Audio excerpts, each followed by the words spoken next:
وقال أيضا والفجر وليال عشر والشفع والوتر.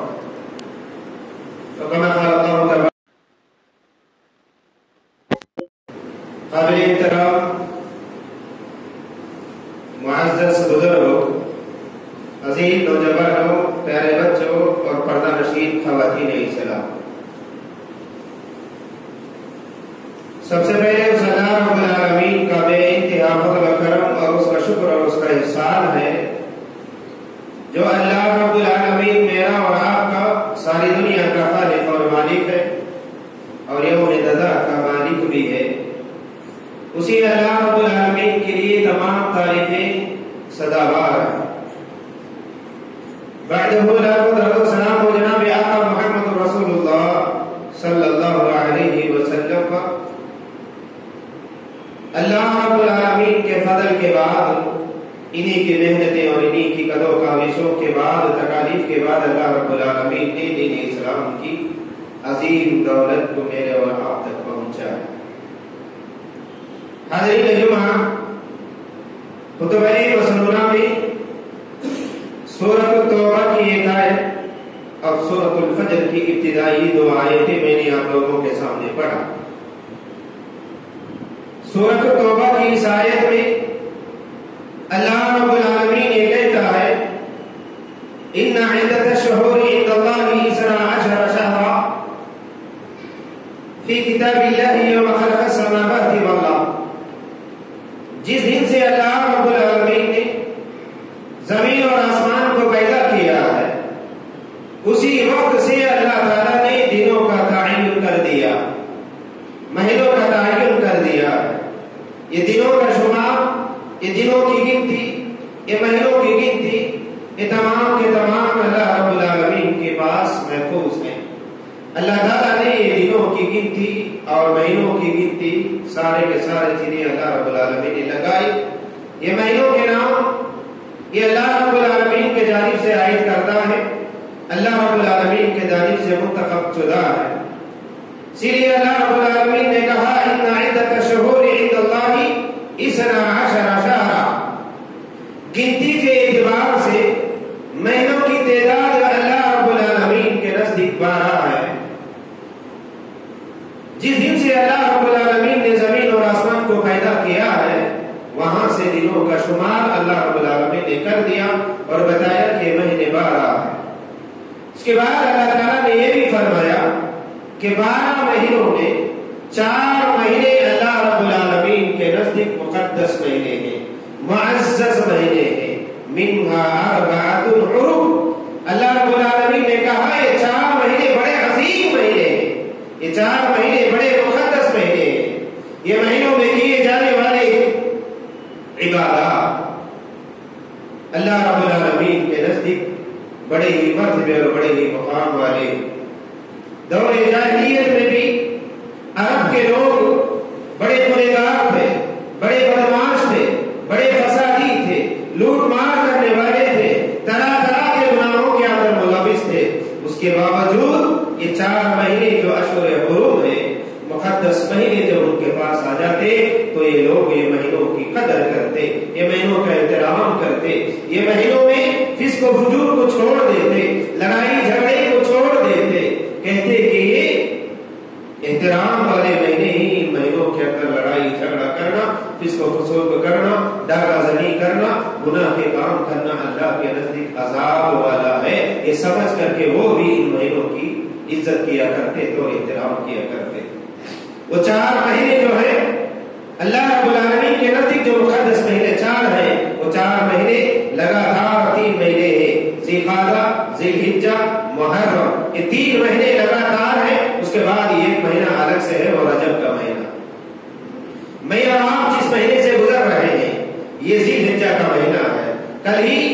ذی الحجہ کا چاند نظر آیا ہے. ذی الحجہ کی آج پہلی تاریخ ہے جس کے اندر میں اور آپ قدم رکھ چکے ہیں. یہ مقدس مہینوں میں گنتی کے اعتبار سے دوسرا مہینہ ہے. اس مہینے کی بہت بڑی فضیلت ہے. جیسا تجارت کے اندر تجارت کرنے والوں کو اس کے علاوہ دوسرے بھی جو دن ہوتے ہیں، ہر طرح کے موسم ہوتے ہیں. موسم بہار ہوتا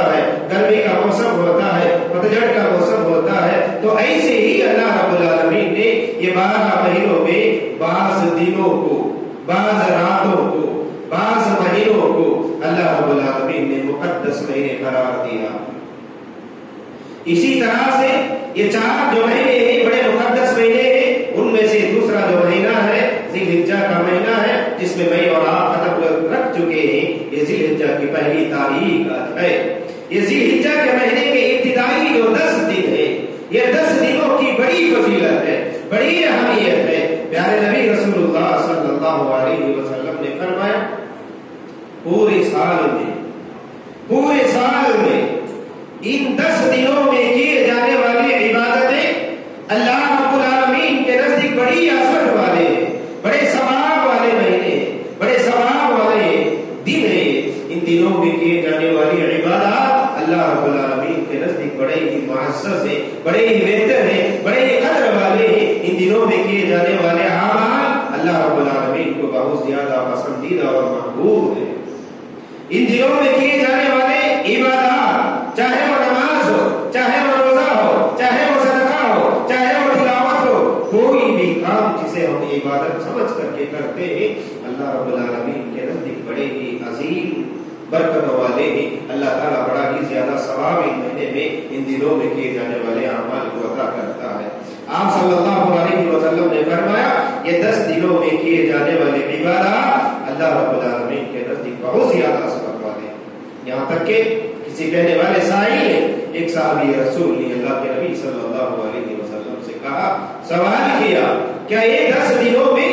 وہ آدمی جو اللہ کے راہ میں جہاد کے لیے نکلتا ہے، اپنا جان اور مال لے کر کے نکلتا ہے، کیا وہ آدمی اس کی عبادت جہاد سے بھی بڑھ کر کے زیادہ ثواب ہے؟ اللہ کے نبی صلی اللہ علیہ وسلم نے فرمایا ہاں، یہ 10 دنوں میں کیے جانے والے عبادات کا ثواب، ایک آدمی اللہ کے راہ میں جہاد کرنے کے لیے نکلتا ہے تو جہاد سے بھی افضل اللہ کے نبی صلی اللہ علیہ وسلم نے بتایا۔ لیکن کہا اگر کوئی آدمی اللہ رب العالمین کے راستے میں اپنے جان اور مال دونوں کو لے کر کے چلتا ہے، اپنے جان کو بھی قربان کر دیتا ہے، اپنے مال کو بھی قربان کر دیتا ہے، وہ آدمی شہید اگر ہو جاتا ہے تو اس کا درجہ، اس کا مرتبہ، اس کا ثواب الگ ہے۔ اس کے علاوہ اگر کوئی آدمی اللہ کے راہ میں جہاد کرنے کے لیے جا رہا ہے، اپنے جان اور مال کو لگا رہا ہے، کامیاب ہو کر کے پھر واپس بھی آ رہا ہے، تو اسے جہاد کرنے میں جو ثواب ملتا ہے اس سے زیادہ ثواب یہ 10 دنوں میں نیکیاں کرنے والوں کو ملتے ہیں۔ اللہ رب العالمین کو بہت زیادہ پسندیدہ ہے یہ 10 دنوں میں کیے جانے والے عبادات۔ میرے بھائیوں، یہ 10 دنوں میں کیے جانے والے جو عبادات ہیں وہ عبادات میں سے بہت سارے عبادات ہیں۔ میں بتدریج گنتی کے ساتھ میں چند میں آپ لوگوں کے ساتھ بھی بتاؤں گا۔ ان دنوں میں کیے جانے والے اعمال میں سب سے پہلا عمل یہ ہے، ایک عمل یہ ہے کہ وہ آدمی نمازوں کی پابندی دوسرے دنوں میں ایسا کرتا تھا اس سے زیادہ ان دنوں میں کرے۔ اول وقت میں اللہ کی عبادت کے لیے آئے، فرائض کی پابندی کرے، اس کے ساتھ ساتھ سنتوں کی پابندی کرے۔ اس کا مطلب یہ نہیں ہے کہ 10 دنوں میں ہی عبادت کرنا ہے، بقیہ دنوں میں نہیں ہے، نہیں، ایسی بات نہیں ہے۔ دوسرے دنوں میں بھی مومن بندہ مسلمان جب ایمان میں داخل ہو جاتا ہے تو اس کے بعد سے لے کر کے مرتے دم تک عبادتیں کرتے رہنا چاہیے، لیکن ان 10 دنوں میں زیادہ سے زیادہ عبادتیں کرنے کی کوشش کرے۔ اول وقت میں آئے، نمازوں کی پابندی کرے، فرائض کی پابندی کرے، سنتوں کی پابندی کرے، ذکر و اذکار کی پابندی کرے، قرآن کریم کی تلاوت کی پابندی کرے، صدقہ اور خیرات زیادہ سے زیادہ اللہ رب العالمین کے راہ میں ان دنوں میں کرتے رہنے کی کوشش کرے۔ دوسرا، اللہ کے نبی صلی اللہ علیہ وسلم نے فرمایا جو بندہ اللہ کے راہ میں قربانی کرنا چاہتا ہے، قربانی ان 10 دنوں میں آخری جو 10 دن ہوگا وہ 10 دن میں کی جانے والی عبادتوں میں سب سے بڑی عبادت، سب سے افضل عبادت اللہ کے راہ میں خون کو بہانا، یعنی اللہ کے راہ میں جانور کو قربانی کرنا ہے۔ اس کے تعلق سے پیارے نبی صلی اللہ علیہ وسلم نے فرمایا جو اللہ کے راہ میں قربانی کرنا چاہتا ہے تو اس کے لیے ضروری ہے کہ وہ اپنے ناخنوں کو نہ کاٹے، اپنے بال کو نہ کاٹے، بلکہ وہ 10 دن ایسے ہی گزار دے۔ تو رسول اکرم صلی اللہ علیہ وسلم نے ایک عمل کو بتایا۔ دوسرا، یہ 10 دنوں میں عرفہ کا روزہ بھی ہے، 9 ذی الحجہ کو ہے، وہ دن روزہ رکھنے کی بڑی فضیلت حدیث کے اندر آئی ہے۔ آپ صلی اللہ علیہ وسلم نے فرمایا جو بندہ اس دن روزہ رکھے گا، عرفہ کے دن روزہ رکھے گا، اس کے لیے اللہ کے نبی صلی اللہ علیہ وسلم نے فرمایا اللہ تعالیٰ اس کے 1 سال کے اگلے اور 1 سال کے پچھلے 2 سال کے گناہوں کو اللہ رب العالمین معاف کر دیتا ہے۔ یہ عرفہ کے دن شیطان کو سب سے زیادہ تکلیف ہوتی ہے، وہ سب سے زیادہ ذلیل ہوتا ہے، وہ سب سے زیادہ رسوا ہوتا ہے، سب سے زیادہ تکلیف اس کو ہوتی ہے اس دن۔ اس کی وجہ یہ ہے شیطان یہ سوچتا ہے کہ میدان عرفہ میں جب حاجی پہنچ جاتے ہیں، اللہ کی عبادت کرتے ہیں اور اللہ کے سامنے گر گڑا کر کے اپنے گناہوں کی معافی مانگتے ہیں، روتے ہیں، گر گڑاتے ہیں، اللہ سے اپنے گناہوں کی معافی مانگتے ہیں، تو اللہ تعالیٰ وہ سارے بندوں کے گناہوں کو معاف کر دیتا ہے۔ اللہ رب العالمین کی معافی کو دیکھ کر کے شیطان اتنا زیادہ پریشان ہو جاتا ہے، وہ شیطان پریشان ہوتا ہے، وہ اللہ رب العالمین یہ بندے جو اللہ سے معافی مانگتے ہیں، اللہ تعالیٰ ان کی معافی کو جو قبول کر لیتا ہے، جس کی وجہ سے اللہ ان کے گناہوں کو معاف کر دیتا ہے، اسے دیکھ کر شیطان غصے میں آ جاتا ہے، زیادہ ذلیل ہوتا ہے، رسوا ہوتا ہے۔ اس کی وجہ یہ رسول اکرم صلی اللہ علیہ وسلم نے فرمایا، ایک صحابی رسول نے اللہ کے نبی سے پوچھا صلی اللہ علیہ وسلم، جو لوگ عرفہ کے دن میدان عرفہ میں رہتے ہیں، وہ لوگ اللہ کے لیے عبادتیں کرتے ہیں، دعائیں کرتے ہیں، اللہ تعالیٰ سے اپنے گناہوں کی معافی مانگتے ہیں، تو اللہ تعالیٰ ان کے گناہوں کو معاف کرتا ہے۔ وہ غیر حاجی جو یہ عرفہ کے دن میدان عرفہ میں نہیں جا رہے ہیں، نہیں پہنچ رہے ہیں، چاہے وہ کسی بھی ملک کا رہنے والا ہو، چاہے وہ پاکستان کا رہنے والا ہو، چاہے وہ ہندوستان کا رہنے والا ہو، چاہے وہ امریکہ کا رہنے والا ہو، چاہے وہ افغانستان کا رہنے والا ہو، کسی بھی ملک کا رہنے والا غیر حاجی اگر ہے تو اس کے بارے میں اللہ کے نبی صلی اللہ علیہ وسلم نے فرمایا، جتنے بھی حجاج اکرام ملک کے کونے کونے سے فریضہ حج ادا کرنے کے لیے مکہ المکرمہ جا چکے ہیں، وہ لوگ میدان عرفہ میں جمع ہوں گے، اللہ تعالیٰ سے اپنے گناہوں کی معافی مانگیں گے۔ تمام غیر حاجی کے لیے اللہ کے نبی رسول اللہ صلی اللہ علیہ وسلم نے فرمایا اس دن عرفہ کا روزہ رکھیں گے۔ اب یہ روزے کا تعلق یوم عرفہ سے ہے۔ یوم عرفہ سے مراد وہ دن ہے جس دن حاجی میدان عرفہ میں رہیں گے۔ حاجی میدان عرفہ میں 9 ذی الحجہ کو وہاں پر رہیں گے، جس دن حاجی میدان عرفہ میں رہیں گے، حاجی اللہ رب العالمین سے گڑ گڑائیں گے، روئیں گے، عبادتیں کریں گے، اللہ تعالیٰ سے اپنے گناہوں کی معافی مانگیں گے، تو اللہ تعالیٰ ان کے گناہوں کو معاف کرے گا۔ ان کے علاوہ غیر حاجی جو ہیں ان کے لیے اللہ کے نبی صلی اللہ علیہ وسلم نے فرمایا، کسی بھی ملک میں رہنے والا ہو، دنیا کے کسی بھی کونے میں رہنے والا ہو، اگر وہ غیر حاجی ہے تو اس دن جس دن حاجی میدان عرفہ میں رہیں گے اس دن روزہ رکھیں گے۔ حاجیوں کے علاوہ تمام غیر حاجی عرفہ کے دن روزہ رکھیں گے۔ اسی لیے رسول اکرم صلی اللہ علیہ وسلم سے صحابی نے سوال کیا کہ ہم اس کی فضیلت کو حاصل کرنا چاہتے ہیں تو کیا کریں؟ آپ صلی اللہ علیہ وسلم نے فرمایا غیر حاجی تمام روزہ رکھیں گے۔ ایک روایت میں یہ بھی بتایا گیا کہ عرفہ میں رہنے والے حجاج اکرام روزہ نہیں رکھیں گے۔ ایک صحابی رسول اللہ کے نبی صلی اللہ علیہ وسلم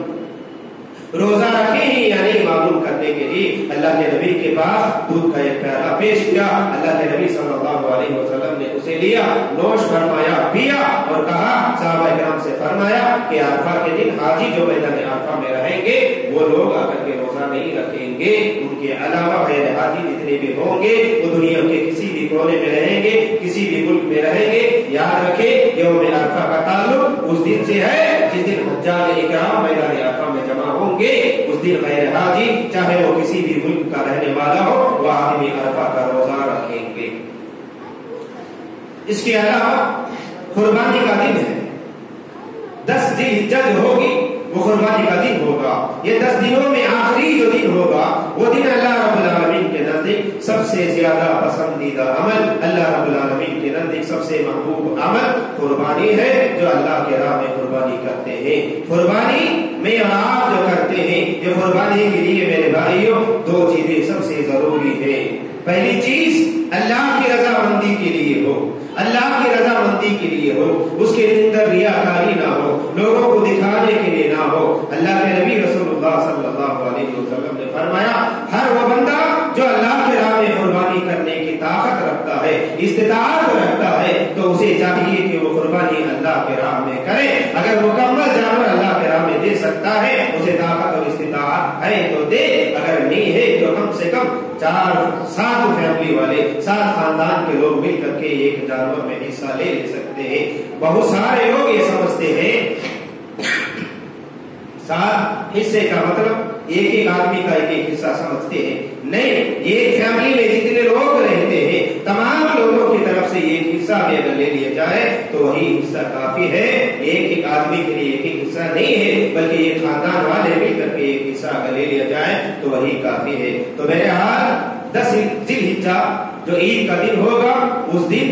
سب سے زیادہ محبوب عمل اللہ رب العالمین کے نزدیک یہ ہے کہ لوگ صبح سویرے جلد اٹھے اور تیار ہو کر کے عیدگاہ کے لیے جائے, عید کی نماز کو ادا کرے. عید کی نماز کے فوری بعد سب سے زیادہ محبوب عمل اللہ رب العالمین کے نزدیک جو محبوب ہے وہ قربانی ہے. قربانی کرنے کی کوشش کرے. یہاں تک رسول اکرم صلی اللہ علیہ وسلم نے فرمایا جو بندہ استطاعت رکھتے ہوئے بھی, حیثیت رکھتے ہوئے بھی, طاقت رکھتے ہوئے بھی قربانی اگر نہیں کرتا ہے تو اس کے بارے میں پیارے نبی صلی اللہ علیہ وسلم نے فرمایا اسے اس بات کا حق نہیں ہے کہ وہ مسلمانوں کے ساتھ مل کر کے عید کی نماز کے لیے عید گاہ.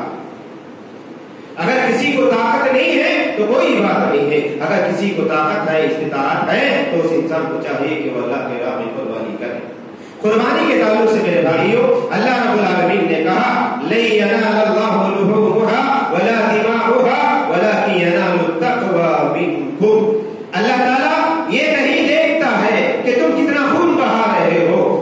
کیسے جانور کو اللہ کے راہ میں ذبح کر رہے ہو, اس کی قیمت کیا ہے, بلکہ اللہ تعالیٰ وہ جانور کو ذبح کرنے والے انسان کا ارادہ کیا ہوتا ہے, اس کی خواہش کیا ہوتی ہے. کیا یہ جانور جو بندہ خرید کر کے دے رہا ہے یہ اللہ کی رضا کے لیے ہے یا لوگوں کو دکھانے کے لیے ہے. آج کل ہم لوگ دنیا میں آپ دیکھ رہے ہیں کہ لوگ قربانی کے نام سے جانور کو لے کر کے ہفتہ 2 ہفتہ 15-20 دن پہلے لیتے ہیں. لیجیے, اچھی بات ہے, لیکن اسے گلیوں میں گھمایا جاتا ہے, محلے میں گھمایا جاتا ہے, اس مقصد سے گھمایا جاتا ہے تاکہ لوگ دیکھ کر کے ہمارے جانور کی تعریف کرے, ہماری تعریف کرے, لوگوں کے اندر واہ حاصل کرنے کے لیے, دولت کی اشاعت کے لیے, لوگوں کے درمیان میں نام پیدا کرنے کے لیے. اس مقصد سے لوگ آ کر کے جانوروں کو خرید کر کے محلوں میں گھماتے ہیں,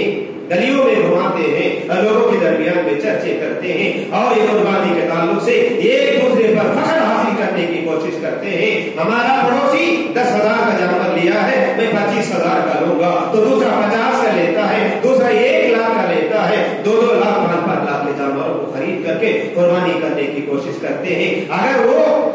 اللہ کی رضا کے لیے کر رہا ہے, ریاکاری کے لیے نہیں کر رہا ہے تو الحمدللہ. لیکن یاد رکھو اگر وہ قربانی ریاکاری کے لیے کر رہا ہے, لوگوں کو دکھانے کے لیے کر رہا ہے, نام و نمود کے لیے کر رہا ہے, تو ہماری یہ نیکی ہمیں ثواب دینے کے بجائے, اللہ کی رضامندی دلانے کے بجائے اللہ رب العالمین کے ناراضگی کا ذریعہ اور سبب بن جائیں گے. جنت میں داخل ہونے کے بجائے جہنم میں داخل ہو جائیں گے. پیارے نبی رسول اللہ صلی اللہ علیہ وسلم نے فرمایا قیامت کے دن ایک بڑی جماعت اللہ رب العالمین کے پاس آئے گی. وہ لوگ نمازیں بھی پڑھ کر کے رہیں گے, روزے بھی رکھ کر کے رہیں گے, صدقہ خیرات بھی کر کے رہیں گے, قربانیاں بھی کر کے رہیں گے, بہت سارے اعمال صالحہ کر کے آئے ہوئے رہیں گے. اللہ تعالیٰ ان لوگوں کو ان کی نیکیوں کا اجر نہیں دے گا, ان کی نیکیوں کا ثواب نہیں دے گا, بلکہ اللہ تعالیٰ ان لوگوں سے کہہ دے گا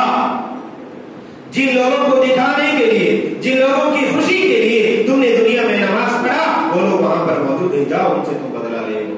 جن لوگوں کو دکھانے کے لیے تم نے قربانی کیا, وہ لوگ یہاں پر موجود ہیں, جاؤ ان سے تم اس کا بدلہ لے لیا جائے. لوگوں کو دکھانے کے لیے دنیا میں اگر ریاکاری کے لیے عمل کریں گے تو ہمارے عمل اللہ کے ہاں قابل قبول نہیں ہوں گے. اس لیے میرے بھائیوں, جو بھی عمل ہم کریں گے اللہ رب العالمین کی رضا کے لیے کریں, اخلاص سے کریں, اللہ رب العالمین کی خوشنودی کے لیے کریں, تو ضرور اللہ رب العالمین اس کی قربانی کو قبول کرتا ہے. قربانی کے تعلق سے رسول اکرم صلی اللہ علیہ وسلم نے فرمایا جو جانور ہم اللہ کے راہ میں قربانی کے لیے خریدتے ہیں وہ جانور کے لیے, وہ جانور کے اندر 4 چیزیں دیکھنے کا رسول اکرم صلی اللہ علیہ وسلم نے فرمایا. وہ جانور لنگڑا نہ ہو, وہ جانور کانا نہ ہو, وہ جانور بیمار نہ ہو, اور وہ جانور بالکل مریض قسم کا نہ ہو, بغیر گوشت کے ہڈی والا جانور,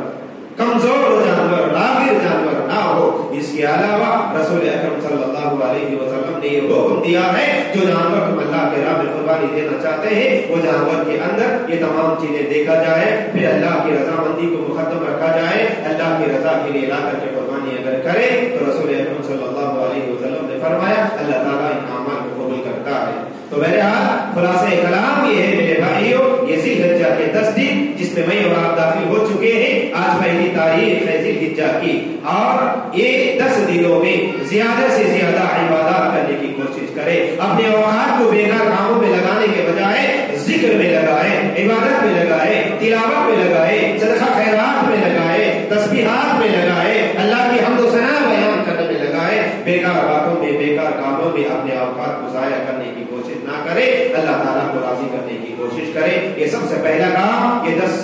دنوں کے اندر مجھے اور آپ کو کرنا ہے، اور دوسرا بڑا کام اس دن یہ 10 دنوں میں جو کرنا ہے وہ عرفہ کے دن کا روزہ رکھنا ہے۔ یاد رکھو عرفہ کا روزہ انشاءاللہ آئندہ آنے والا ہفتے کا دن ہوگا انشاءاللہ۔ آج پہلی تاریخ ہے، آئندہ جمعہ 8 تاریخ ہوگی، 9 ہفتے کے دن ہوگا، اور ہفتے کے دن عرفہ کا دن ہوگا۔ اسی دن میدان عرفہ میں تمام دنیا کے حاجی جمع ہو جائیں گے، لوگ اسے الگ الگ رخ دیتے ہیں، تاریخ کو لے کر کے چلتے ہیں، تاریخ کا حساب نہیں ہے میرے بھائیوں۔ اللہ کے نبی صلی اللہ علیہ وسلم نے فرمایا یوم عرفہ اسی دن کو کہیں گے جس دن حجاج اکرام میدان عرفہ میں حاضر ہوں گے، اور وہ دن ہوگا ہفتے کے دن ہوگا، ہفتے کے دن یوم عرفہ ہو، یوم عرفہ ہے، عرفہ کا روزہ اس دن رکھنے کی کوشش کریں۔ اس کے بعد انشاءاللہ 10 ذی الحجہ اتوار انشاءاللہ عید کا دن ہوگا، عید کے دن قربانی کرنے کی کوشش کریں۔ بہرحال خلاصہ کلام یہ ہے کہ یہ 10 دن اللہ کے نزدیک بڑے ہی مقدس دن ہیں، اس کی قسم کھا کر کے اللہ رب العالمین نے سورۃ الفجر میں کہا والفجر ولیال عشر، قسم ہے ان 10 دنوں کی۔ بہت سارے لوگ اس کے بارے میں آ کر کے کہتے ہیں کہ یہ 10 دن جو ہے یہ افضل ہے یا رمضان کی لیلۃ القدر جو ہے وہ افضل ہے، دونوں بھی الگ الگ چیزیں ہیں۔ دنوں کے اعتبار سے رسول اکرم صلی اللہ علیہ وسلم نے فرمایا یہ 10 دن افضل ہیں، اور راتوں کے اعتبار سے لیلۃ القدر کی جو رات ہے وہ عظیمت والی رات ہے۔ اللہ رب العالمین اپنے جانب سے بعض مہینوں کو فضیلت دیا ہے، بعض راتوں کو فضیلت دیا ہے، بعض دنوں کو فضیلت دیا ہے، بعض مہینوں کو فضیلت دیا ہے۔ یہ اختلافی مسئلے میں جانے کا نہیں ہے، بلکہ ہم یہ کوشش کریں کہ اشہر حرم جو اللہ کے نزدیک 4 مہینے ہیں، وہ 4 مہینوں میں سے ذی الحجہ کا دوسرا مہینہ ہے، دو اعتبار سے یہ مہینے کی قدر ہے۔ ایک تو ذی الحجہ کا مہینہ اشہر حرم میں دوسرا مہینہ ہے، اور یہ مہینے کی ابتدائی 10 دن بڑے عظیمت والے دن ہیں۔ یہ 10 دنوں میں زیادہ سے زیادہ عبادتیں کرنے کی کوشش کریں، اللہ کو راضی کرنے کی کوشش کریں، اللہ رب العالمین سے دعائیں کریں، اللہ رب العالمین سے دعا گو ہو اللہ تعالیٰ مجھے اور آپ کو سنی ہوئی باتوں پر عمل کرنے کی توفیق عطا فرمائے، اور یہ 10 دنوں میں زیادہ سے زیادہ عبادتیں کر کے اللہ کو راضی کرنے اور اللہ کی رضامندی کو حاصل کرنے کی کوشش کریں۔ آمین۔ اقول قولی ھذا استغفر اللہ لی ولکم ولسائر المسلمین اجمعین۔ بارک اللہ لنا ولکم ونفعنا وإياکم بذکر الآیات الحکیم انہ تعالی جواد کریم ملک برور رؤوف رب کریم۔ نستغفره ونؤمن به ونتوکل علیہ ونعوذ باللہ من شرور انفسنا ومن سیئات اعمالنا من يهده الله فلا مضل له ومن يضلل فلا هادي له واشهد ان لا اله الا الله واشهد ان محمدا عبده ورسوله اما بعد فاعوذ بالله من الشيطان الرجيم بسم الله الرحمن الرحيم ان الله وملائكته يصلون على النبي يا ايها الذين امنوا صلوا عليه وسلموا تسليما اللهم صل على محمد وعلى ال محمد كما صليت على ابراهيم وعلى ال ابراهيم انك حميد مجيد اللهم بارك على محمد وعلى ال محمد كما باركت على ابراهيم وعلى ال ابراهيم انك حميد مجيد ربنا آتنا في الدنيا حسنة وفي الآخرة حسنة وقنا عذاب النار اللهم إني أعوذ بك من الجبن والبخل اللهم إني أعوذ بك من الهم والغم اللهم إني أعوذ بك من جهد البلاء ودرك الشقاء وسوء القضاء وشماتة الأعداء ربنا تقبل منا إنك أنت السميع العليم وتب علينا إنك أنت التواب الرحيم ربنا لا تؤاخذنا إن نسينا أو أخطأنا ربنا ولا تحمل علينا إصرا كما حملته على الذين من قبلنا ربنا ولا تحملنا ما لا طاقة لنا به واعف عنا واغفر لنا وارحمنا أنت مولانا فانصرنا على القوم الكافرين بارك الله لنا ولكم ونفعنا وإياكم بذكر الآيات الحكيم إنه تعالى جواد